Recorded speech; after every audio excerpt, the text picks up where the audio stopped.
Le youtubeur Norman revient petit à petit sur Internet après ses démêlés avec la justice. Bonjour à tous, ici Tazio pour Culture Internet. Aujourd'hui, je vous parle de la toute dernière vidéo de Norman qui est sortie ce week-end.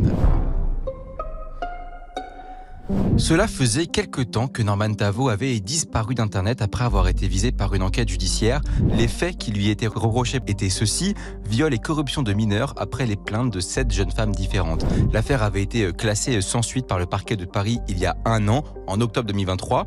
Tout ceci avait fait beaucoup de bruit sur Internet et les youtubeurs s'étaient donc retirés de la vie publique jusqu'en août dernier. Il avait alors publié une sorte de vidéo de retour intitulée « Des choses à vous dire » dans laquelle il revenait sur cette affaire et sa vie depuis sa disparition d'Internet. J'aimerais vous faire écouter un passage en particulier. Mon image a été tellement salie que refaire du contenu, je ne sais même pas si j'en serais encore capable. Je ne sais même pas si vous aimeriez vraiment. Eh bien, il semblerait que 2 mois plus tard, Norman ait une réponse à cette interrogation puisqu'il a publié une vidéo ce week-end et elle est un petit peu spéciale.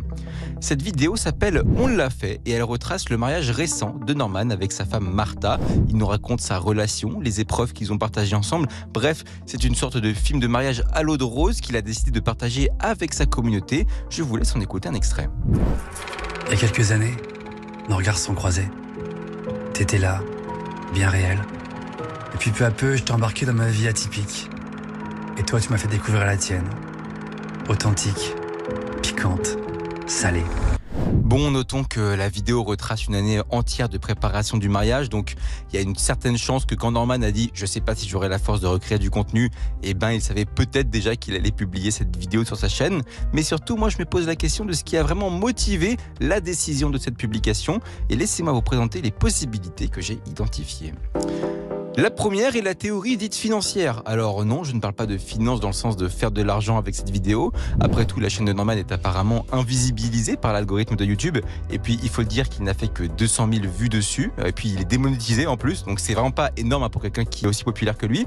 Il faut entendre financier dans le sens d'optimisation. En fait, ce qui est magnifique quand tu es créateur de contenu, c'est que c'est l'une des professions où tu peux faire passer un peu tout et n'importe quoi en frais d'entreprise. Tu veux t'acheter une PS5 ? Frais d'entreprise, c'est pour faire des vidéos gaming.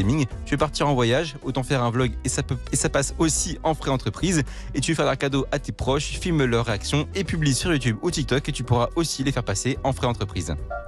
Concrètement, vous l'avez compris, j'ai vu passer à plusieurs reprises cette théorie sur Twitter. Norman aurait fait une vidéo simplement pour faire passer une partie des achats liés à son mariage en frais de société. C'est absolument invérifiable évidemment et j'avoue que le cadre légal est un petit peu flou à ce sujet, mais je tenais à vous le partager pour parler en fait de cette particularité du métier de créateur de contenu. Personnellement, je privilégie surtout une seconde option. Publier une vidéo comme celle-ci, pleine d'émotions, eh bien, ça peut toucher la corde sensible de certains utilisateurs. Quand on regarde les top commentaires de la vidéo d'ailleurs, eh bien, c'est beaucoup de personnes qui félicitent le couple pour cet événement. Ainsi, on peut se dire qu'il s'agit potentiellement là d'une sorte d'opération de communication de la part de Norman. L'idée étant de le réhumaniser et de lui recréer un capital sympathique qu'il a totalement perdu aujourd'hui pour se doter d'une nouvelle image plus positive et potentiellement revenir petit à petit sur Internet. Parce qu'au final, elle est là, toute la question. Est-ce que Norman prépare un véritable retour sur Internet ?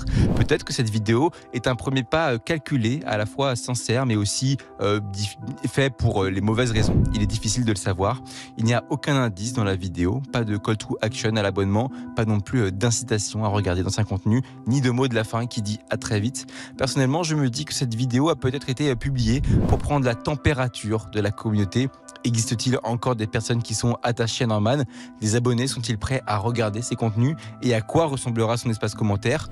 Au vu de la relative indifférence avec laquelle Internet a réceptionné cette vidéo, je ne serais pas étonné d'en voir d'autres du même genre arriver d'ici les prochains mois.